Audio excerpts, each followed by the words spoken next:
সালমানের একাকিত্ব পোস্টের রহস্য ফাঁস, মায়ের প্রশ্নে মুখ খুললেন বলিউড সুপারস্টার।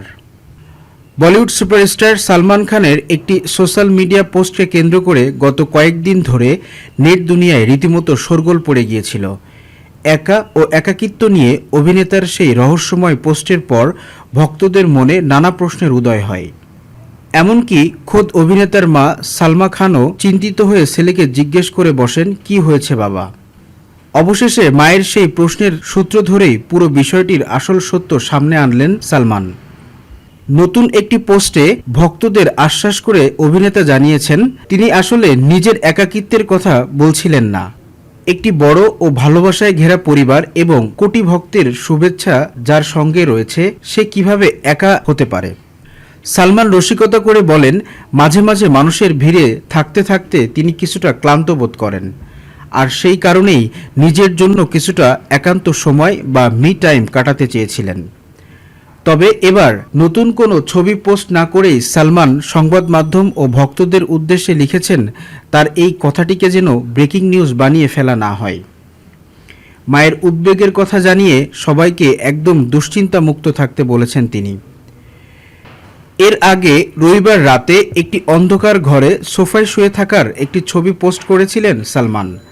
ছবিতে তার সুগঠিত শরীর নজর কেড়েছিল সবার, তবে ছবির ক্যাপশনটিই ছিল আসল রহস্য।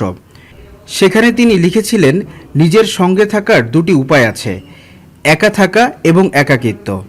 একা থাকাটা নিজের পছন্দ, আর একাকিত্ব হলো যখন কেউ পাশে থাকে না। এরপরে তিনি ভক্তদের উদ্দেশ্যে লেখেন, এখন এরপর তোমরা নিজেরাই বুঝে নাও কি করতে হবে।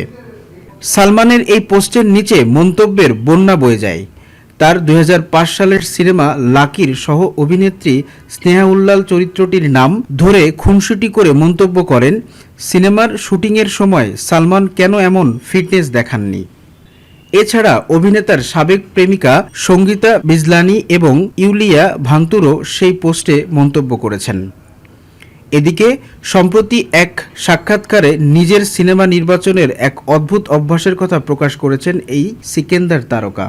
তিনি জানান, জীবনে কখনো তিনি নিজে পুরো চিত্রনাট্য পড়ে দেখেননি। সিনেমার মূল ভাব এবং বাণিজ্যিক দিকটি বুঝতেই তিনি বেশি পছন্দ করেন, যাতে অতিরিক্ত চিন্তা করে কোনো সিদ্ধান্ত নিতে না হয়। যদিও তিনি নিজে আইডিয়া ভাবেন ও চিত্রনাট্য লেখেন, কিন্তু পড়ার টেবিলে বসা তার স্বভাবের বাইরে।